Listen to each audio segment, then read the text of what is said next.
Got it. Here you are again. Bob, how are you this morning?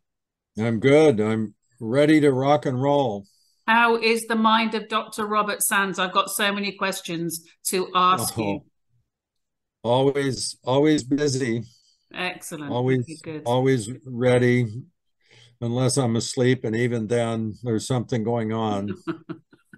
Indeed. The dream world. The Tibetans say that the real world is the dream world, and you can basically program your dreams to carry on doing the work you want to do while you're sleeping. It's an interesting theory, isn't it? That Tibetan Right. kind of lucid dreaming.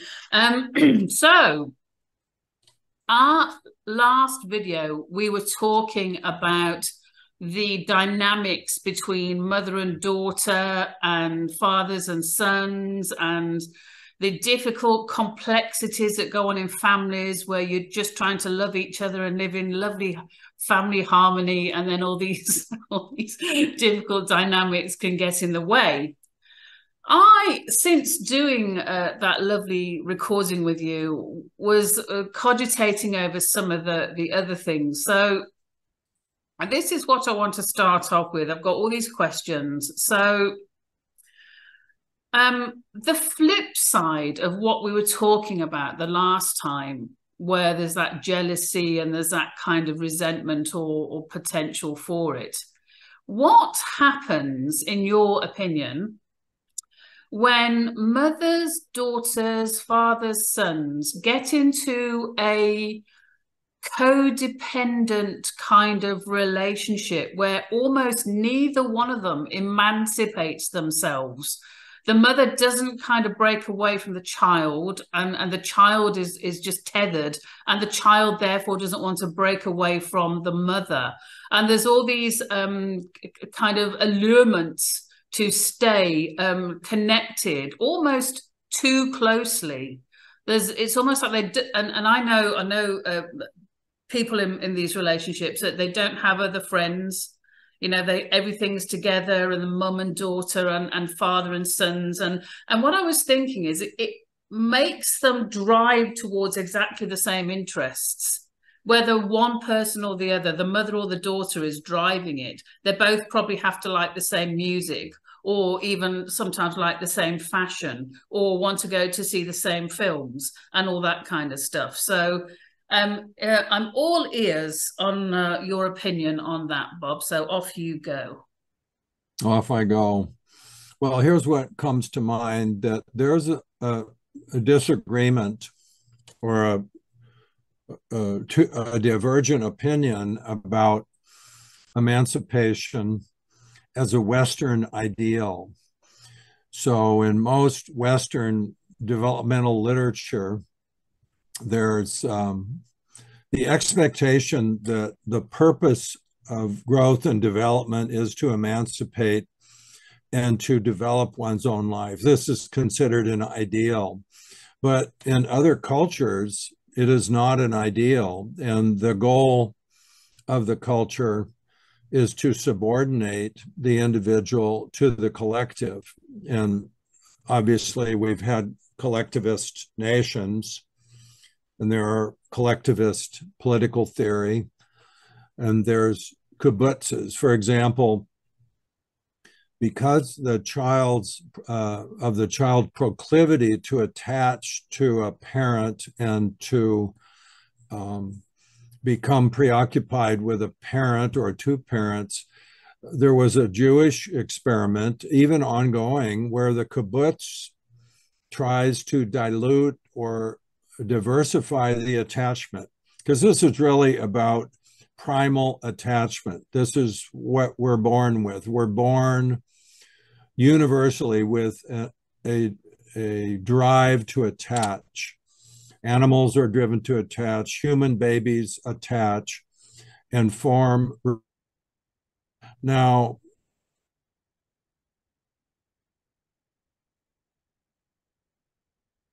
if dilute that attachment by creating multiple attachment figures, aunts and uncles, and that would, maybe we'll call that extended family, friends, where you expose the child and socialize them into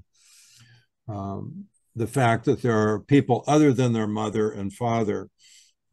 And that's viewed in a positive way by the pro-emancipation group. So if you want to emancipate your child, you do want them to be socialized into multiple attachments, and so that it's not just an exclusive nest of love and closeness that may create so much gravity, if you like gravity as a comparison, that the satellite can't launch because the gravity is so strong it pulls it back to Earth. And we would call that an enmeshed family. That would be enmeshment. Whereas a disconnected family without attachment may be due to genetics or the proclivity of the parents or the proclivity of the kids.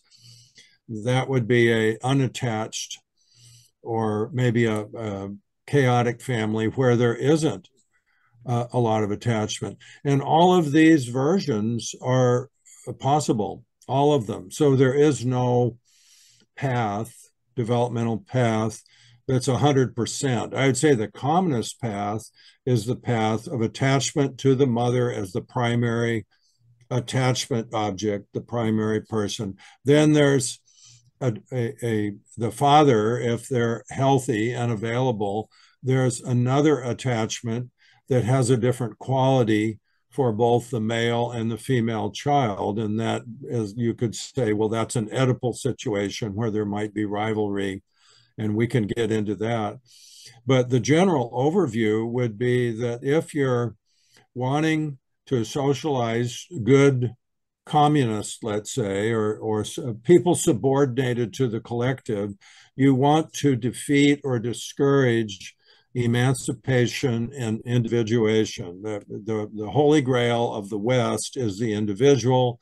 For example, the United States was founded and was viewed as exceptional because it placed the individual at the center of the political discussion rather than the king or the ruler. The ruler was given limits, and the individual was said to be primary, gift from God kind of thing. So we have different cultures, different agendas with, and that can take advantage of the attachment or lack thereof, that probably becomes more relevant when the child is older and they get into schools and they can be indoctrinated and pulled away from their family if there's a culture that wants to have them subordinated and indoctrinated rather than emancipated and individuated, which I've always thought was the ideal, and in my work always was looking for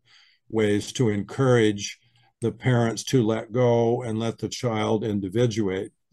So I'm mixing politics a little bit, or I don't know if it's politics or ideology, with child rearing. So back to you as far as where you want to go with this. Okay, well, that's kind of my there's a whole massive new arena opened here. So it's absolutely fascinating. So let me just compare what questions I was going to ask you next. And then I think maybe that is, yeah. Okay, let me just get, so let me start here because I wrote some things down while you were speaking. Subordinate to the collective.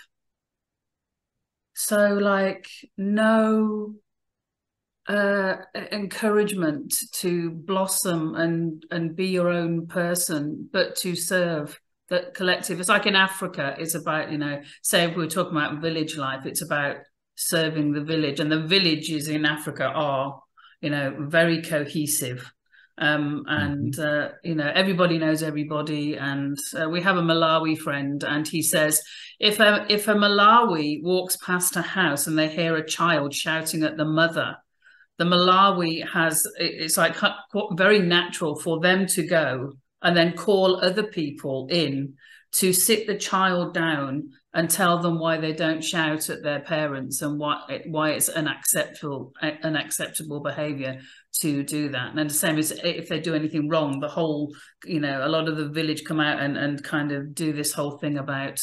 There's one Malawian tradition which is fascinating. If they find one of their villagers has really gone off the rails, they basically bring the villager into a circle, and everybody tells the person that's done something wrong all the positive things about themselves to remind them about the person they actually are, and not to carry on this path of destruction, which I think is really quite mad and wonderful. I don't know if it works, mind you, but it's an interesting theory. But I'm kind of like, that whole thing about subordinating the child in order that they just fit in to the hive mind, the one mind, it's like the ring of power in Lord of the Rings. It's kind of one mind to rule them all, one mind to bind them. It's kind of, I find it fascinating. But can a family be too enmeshed?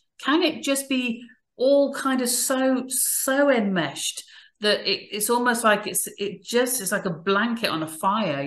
Does it just snuff out any creativity, originality, or an ability to go forth and break away from the?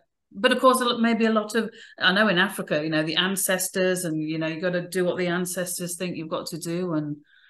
But can you be too enmeshed? Can a family be too enmeshed?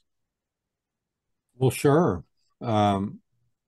And there's lots of examples of that where, and maybe modern culture allows for, and maybe even encourages enmeshment, where let's say a mother and a daughter have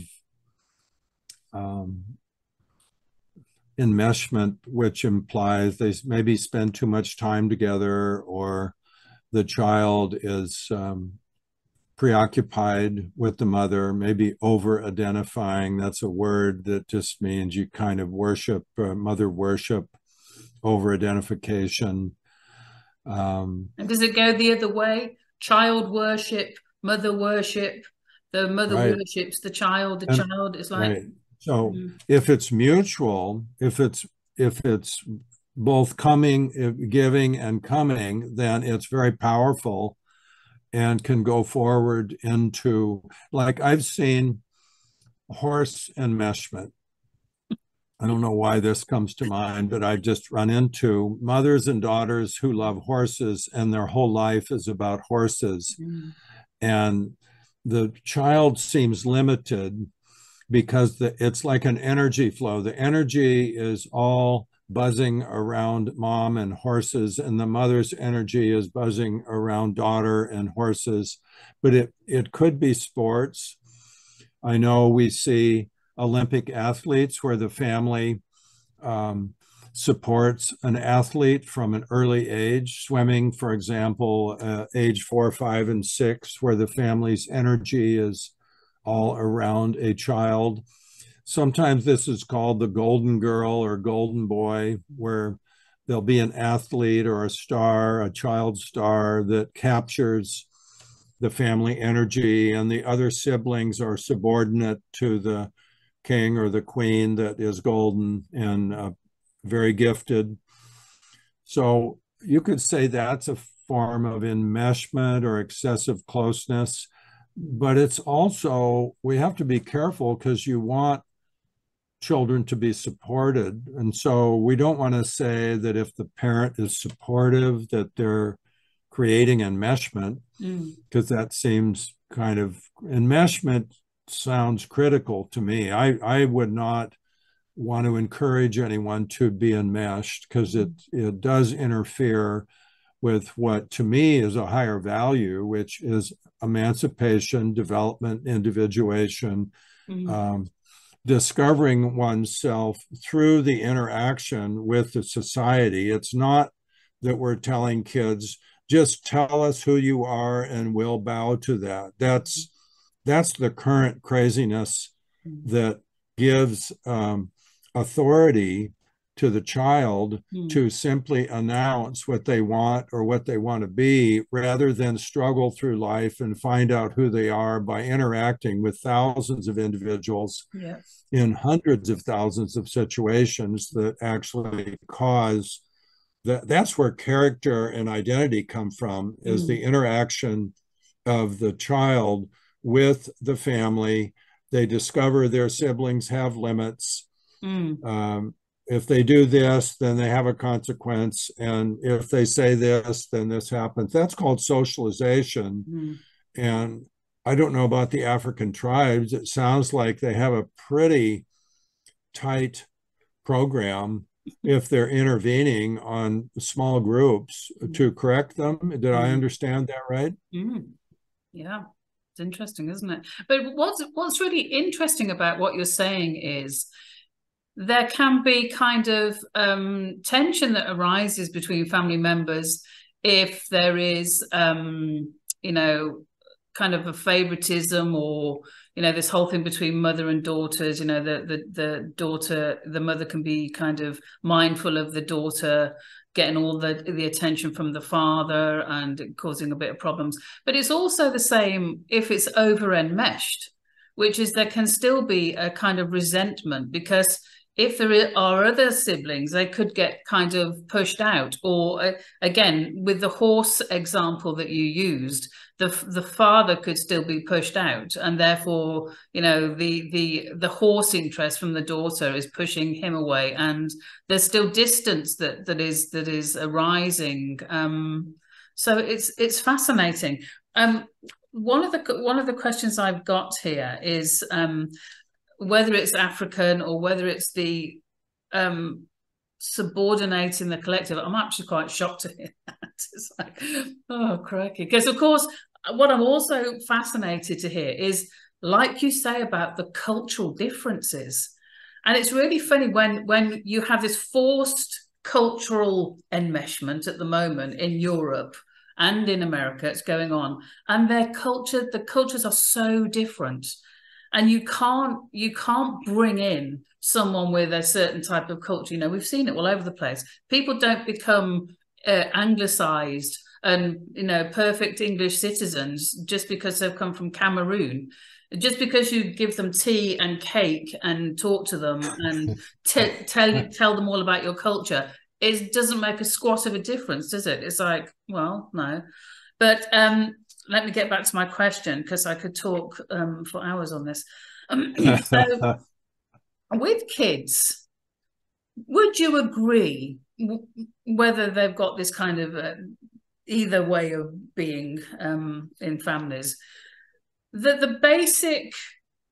some of the basic cornerstones to kind of teach children is the famous kind of stuff like gratitude, and you know, gratitude is one of the, you know, the big things that gratitude gives, like, you know, meaning of life and stuff.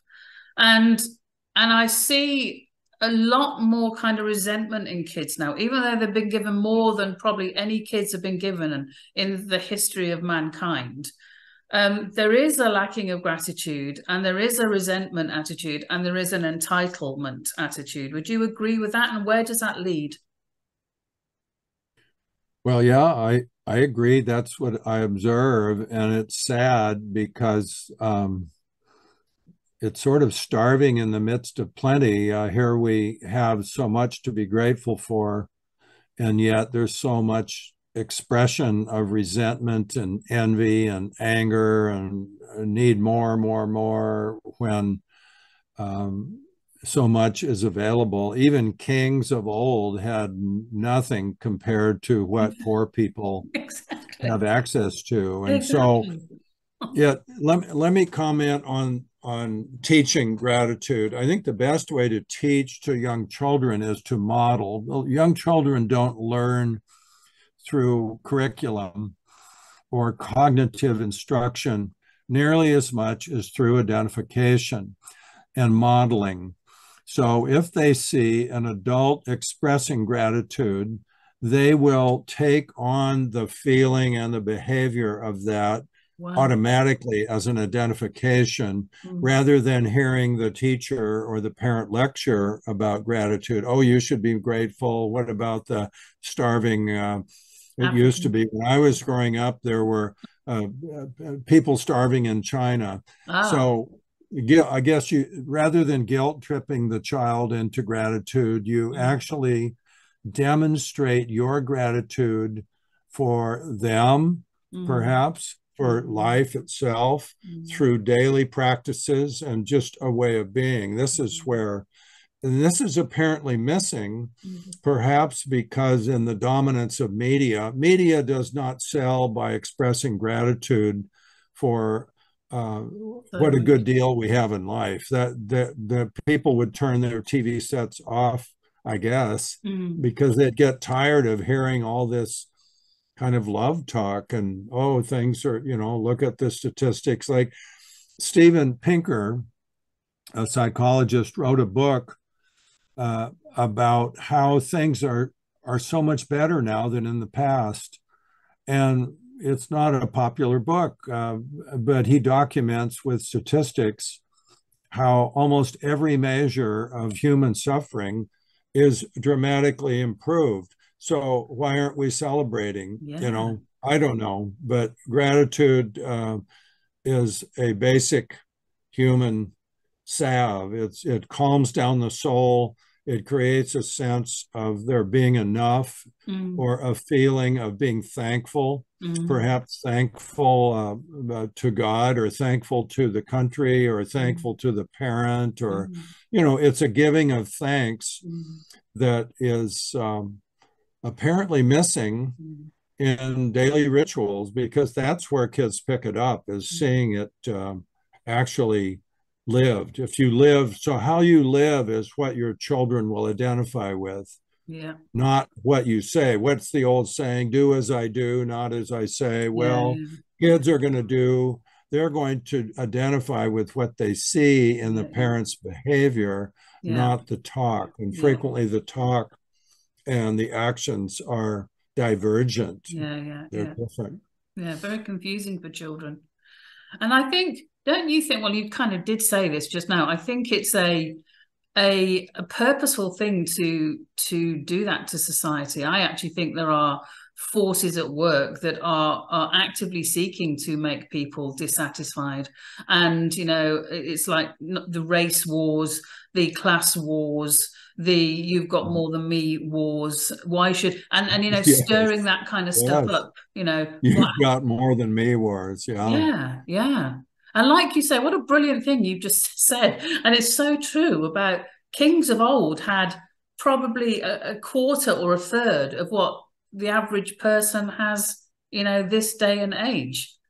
Well, now maybe here's a comment about child development, that children are born with the capacity for resentment and envy. I mean, what is it? One of the seven sins is, so everybody has the capacity for resentment and envy. The salve, the thing that reduces resentment and envy, is love, getting one's needs met, and being free of encouragement to promote resentment and envy through communication and through social policy. I think you're saying that there are deliberate political movements that thrive off of promoting division, hatred, envy, and resentment. And these are typically, what can I say? I mean, I think of them, basically, it's like Marxism. Marxism promotes division and envy and resentment among groups. It divides people instead of unifying them. Absolutely. As a political strategy. That is a strategy to gain power, is that you divide and conquer. Totally. Now, the fact that the human nature is vulnerable to that, it also is a point about the nature of children and human beings universally, is that we all could have our grievances. We could think about our grievances. We can talk about them. or we can learn to move on. And this is very relevant to trauma therapy, Okay. whether trauma therapy encourages the remembering and the talking about and the outrage that's associated with the memory of the trauma, or does it encourage moving on, let the trauma fade, don't repeat it, don't let it happen again, learn your lessons, but let's stop talking about it and move on. And that's a point of difference of opinion among therapists. Old school really encouraged the repetitive talking about the trauma, whereas I think modern therapists are saying, wait a minute, that's not so smart, let's move on and look forward and not dwell. We don't want to dwell on and keep reopening the wounds, called re-traumatization, where you every time you remember it, you get angry again, you have visual memories, and it gets stronger and stronger and not really helpful.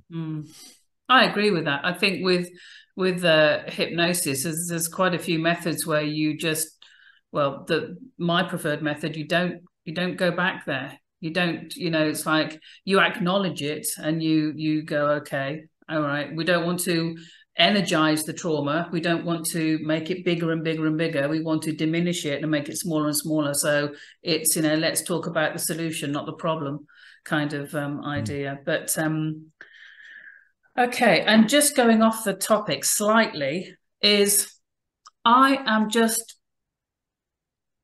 bewildered, Bob, by people already like a goldfish 5-second memory going around a bowl. This whole upsurge of the COVID thing and the mask wearing again and the testing, and how have people just forgotten so quickly, what the governments all around the world have just done to them and locked them down and traumatized them and made their loved ones die alone and find out all these testings and all this stuff is like all, how are people just falling for it again?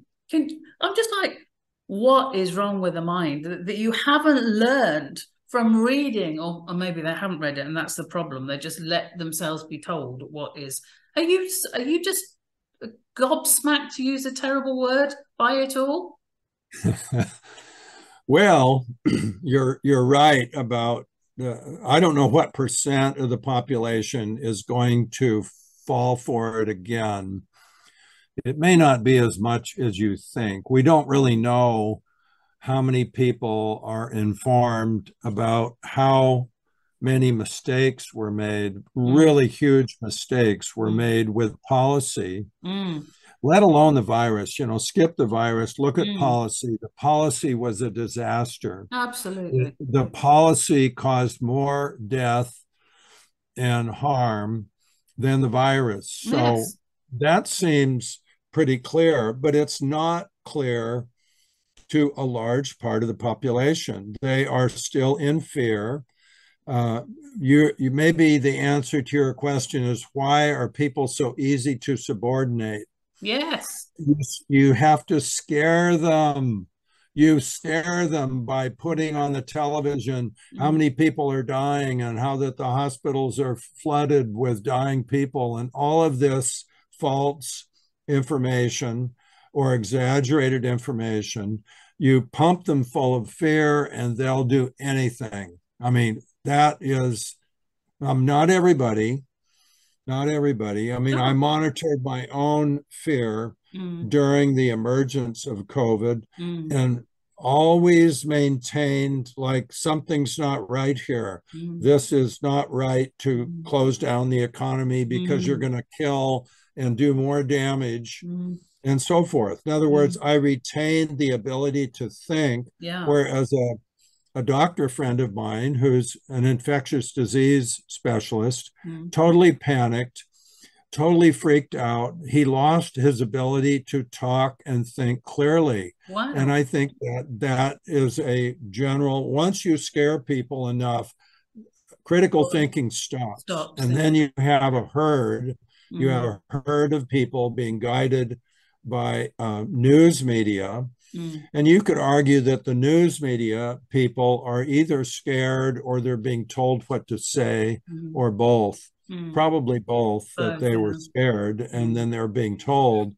But there's a lot of information out available that teaches and proves how wrong-headed these vaccines were in a variety of ways, and how much damage the policies did to school children, masking policies, the shutdowns, the economic damage, the human death and destruction caused by the policies.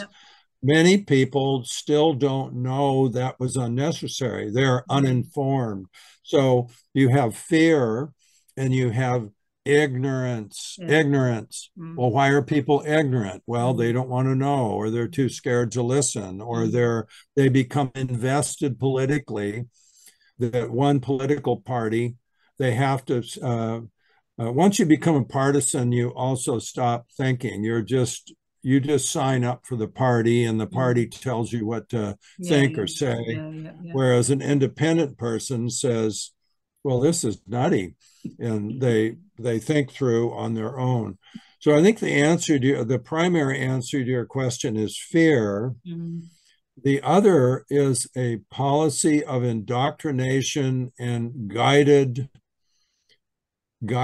policy to serve the purpose of power, not health and not protection. I really think this is about power and money if you dig into it. And I've been watching a lot of different information sources, and it makes clear that it's about power and money. So take your pick. I mean, answer your own question. Why do you think people are so gobsmacked or subordinated to a narrative? And how many do you think are that bad off? What percent of the population is that bad off? Well, I watched some videos a while back, and it was a simple video about a guy asking people in the street just walking by about things like where Africa was, or what's the capital of France and stuff, and very, very kind of what I would consider very easy, basic questions of whatever. And these people, I remember thinking, what is happening to the educational system? These people had no idea. And whether it was about in America and American history, or in Britain, or somewhere in Europe, it was absolutely shocking. And I think, what are they teaching these people at school? It's like, they haven't got any world vision. That there's actually quite a dumbed down. And therefore, if you're dumbed down and you're too trusting, or you can't be bothered because you're too busy facing a gadget that's telling you what to think, then of course you're never going to have a free mind. How are you going to free your mind if you're constantly listening to propaganda, world-class propaganda? It's like, okay, I don't want to be told by anyone else how to think or why to think or whatever. The emergence of or the existence of common sense seems to be diminishing at a rapid pace. Well, but always remember, there's a faction of people who have good common sense. They have sound minds. They know how to think. They're capable of being scared, but they're not going to let the fear control them. They have a type of character that doesn't want to be controlled by fear. So are they 5% of the population, 10%? Maybe 20%, I don't know. But as long as there's a faction who are able to stand up and say, this was wrong, and I'm seeing more and more willingness to stand up and push back against authority, the authority. The scientists, well, as far as I can tell, the scientists in charge weren't really scientists. They were propagandists. Absolutely. Totally. That's and they're still walking around. View. Yeah, they're still walking around without being taken to task, or no deterrents, no boundaries. No one's gone, enough already. You're going to lose your job over this because you did a great damage to humanity by your stuff. It's mind-boggling, to say the least. But I know we're nearly out of time. Maybe we can, I don't know, how busy are you today? You've got to dash off? Oh, I'm pretty good. I'm okay. Okay. But let's have a look. So back to my little questions. So we've talked about children and gratitude, which kind of set all that off. So I think you've actually answered that one about how do they break away. I mean, I came across something only this week, and it was a guy who lives close and is a radio guy, and he's probably going to move to a different area of South Africa. But he said, you know, his daughter lives in a certain place, and he just wanted to go and live next door to his daughter. And he's bought the plot or the house right next to his daughter. And I remember thinking, I've heard this of many people. I've got friends, and this one friend, he was a single parent, and he was you know, had joint custody of his child, and he moved around a lot. But his mum always followed him around like this shadow, you know, always kind of, you know, it's like, okay, when are you going to just leave him to live? And then when I heard that this guy was moving right next to his daughter, it's quite interesting because you think, I wonder if he was asked. I wonder if the child feels compelled to ask because, you know, this whole thing of if you're a pleaser personality, if you're, you know, just can't say no, or dad, that's not going to really suit us.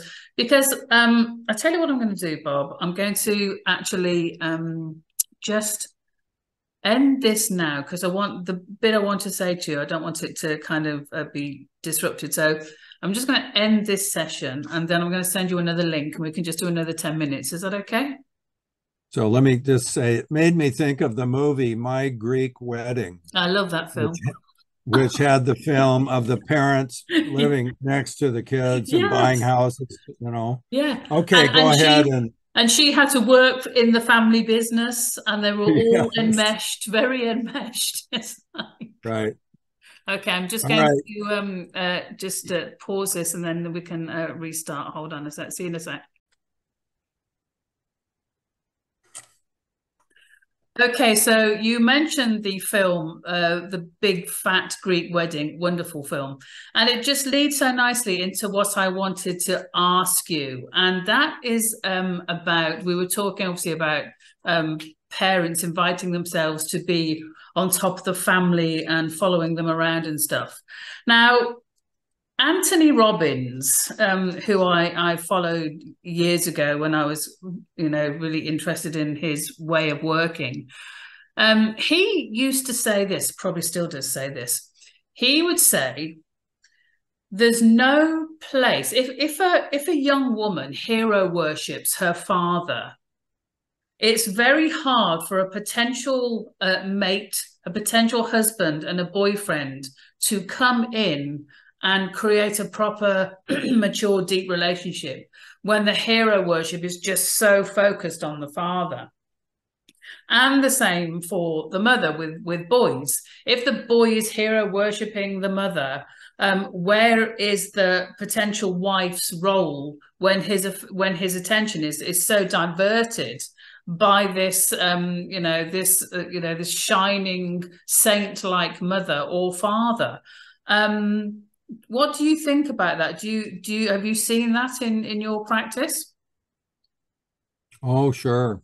I mean, I think that's one of the common paths of idealization. And of course, love and idealization are close. So if you love your mom, you idealize her and put her on a pedestal, and that hopefully gets overcome by emancipation. So the idealization and the overvaluation of one parent, it could be the father is idealized.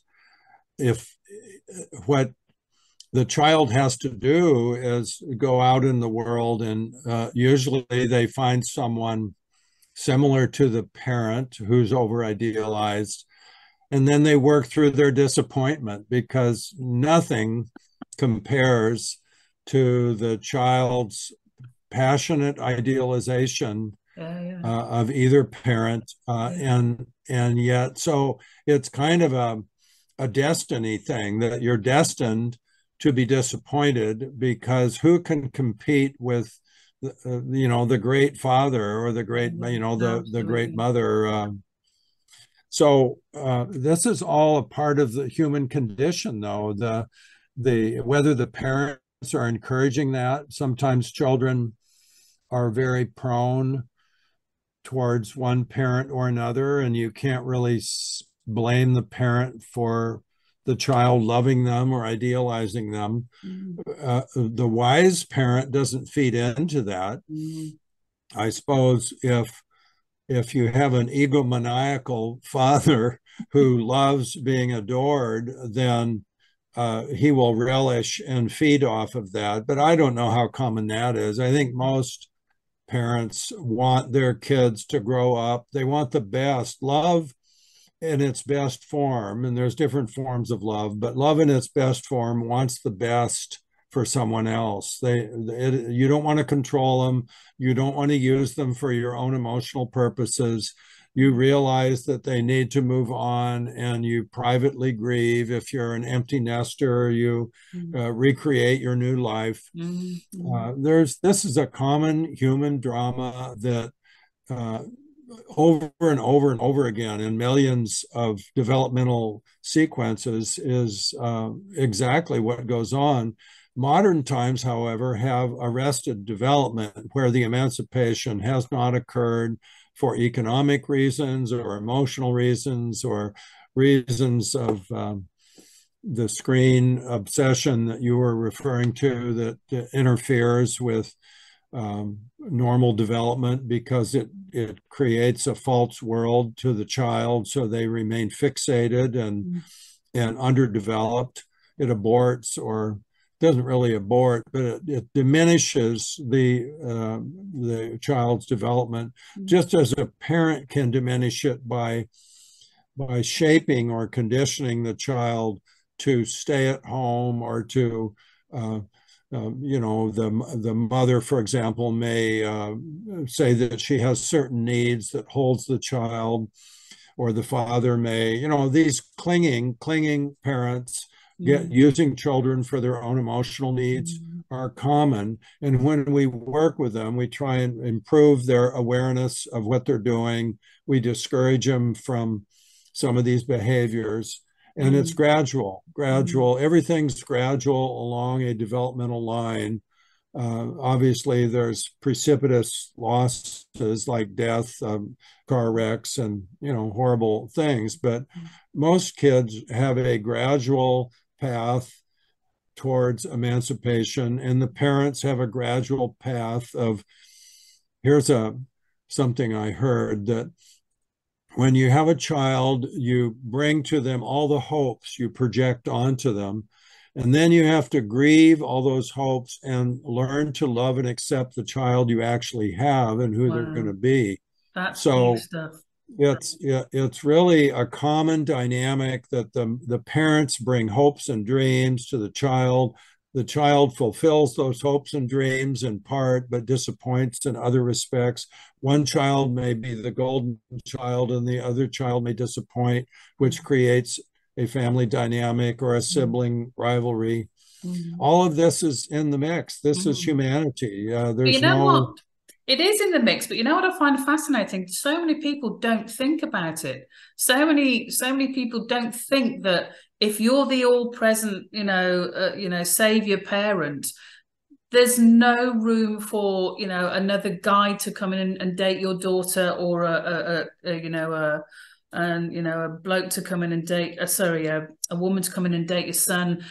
People just seem so oblivious to what their own behavior is doing on other people, and how it could be stopping their daughter or son creating a bond with another person, because until they're out the way, There's just, and this woman that Anthony Robin was doing live therapy with, I mean, she was crying about her marriage and her pathetic boyfriend and this, that, and the other. And then suddenly he asked about her father. And it was like, you know, a saint was standing in front of her. And he just, I mean, his live therapy is fantastic. And it's just, it's amazing to watch. But she got it.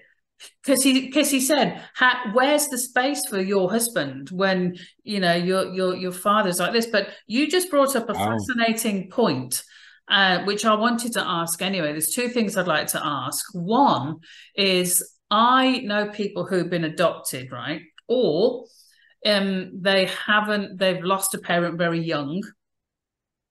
And in quite a few cases, they create this parent. Normally, if they've lost a parent when they're young, they create this perfect parent.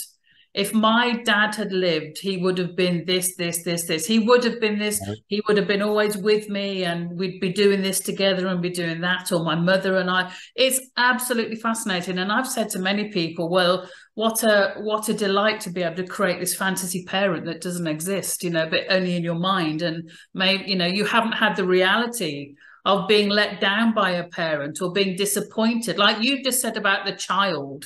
About the parent having to get used to what has been fulfilled in the hopes and then what has failed, for lack of a better word.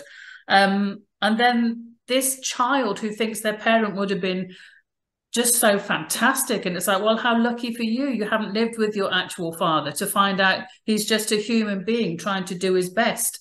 And, you know, maybe it's not what you expected, but, you know, you might have turned out to be all kinds of things, but you've had this luxury of creating this fantasy parent. Well, there's all sorts of fantasy, compensation, idealizations, retrospective idealization, retrospective falsification. We have a neighbor who, as the president of the local college, wrote a book. She wrote a book called The Childhood You Never Had. And it was an attempt at pointing out how children create false fantasies and constructs, memories. They're a blend of memories, falsifications. So, and it can work either way, that you either idealize a negative childhood by putting the salve of fantasy and idealization over it, or you forget the painful childhood, or that you remember a painful childhood when actually things were pretty good. So the child can create their own world, and this is where therapy can be helpful to question some of these fantasy constructs, these idealizations that help the person kind of get more realistic about life and people, and it helps dilute or moderate the idealizations. They become a little more realistic, able to grieve and let go and maybe accept that your dad really wasn't a hero, or your dad really wasn't a monster. You know, it can go either way. It gets exaggerated idealization or exaggerated negative identification. Very common. I mean, this is all in the mix. Maybe that's the phrase of the day. It's all in the mix. Maybe that's what I'll call the video. It's all in the mix. Okay, well, thank you so much for giving me some lovely extra time. I could go on. I've got other things, but I know you've got to get on with your day and enjoy everything about it. And that is absolutely fantastic. And again, what really strikes me after this conversation, I mean, I'm just thinking about, again, cultures where the mother, father, the brother-in-law, the sister-in-law, everyone's in there, the daughter-in-law, the son-in-law, and that enmeshment, how they still have to live with it, whether they know they just, you know, people just kind of have to make it work, don't they, in certain circumstances where they're very kind of you know, living very closely. So it is all in the mix, and that is a very good phrase. And we just look at the wonderful things that we have and everything that's working, and strive just to be the best kind of human that we can be to ourselves and everyone around us. So thank you so much, Dr. Robert Sands. It's been absolutely joyful. I love the shirt you have on today. It looks very African. It's the kind of stuff that you see in Africa, that lovely print. All those colors, yes, fantastic. All those symbols. Actually, it's probably closer up. It's a Hawaiian, is it? Is it a Hawaiian shirt you've got on? I think it's Hawaiian. Yeah, lovely. Very nice. Yeah. So with that, have a beautiful day. Thank you. My pleasure. And we'll be seeing you soon. Okay, take care. Thanks a lot. All right. Bye. Bye-bye.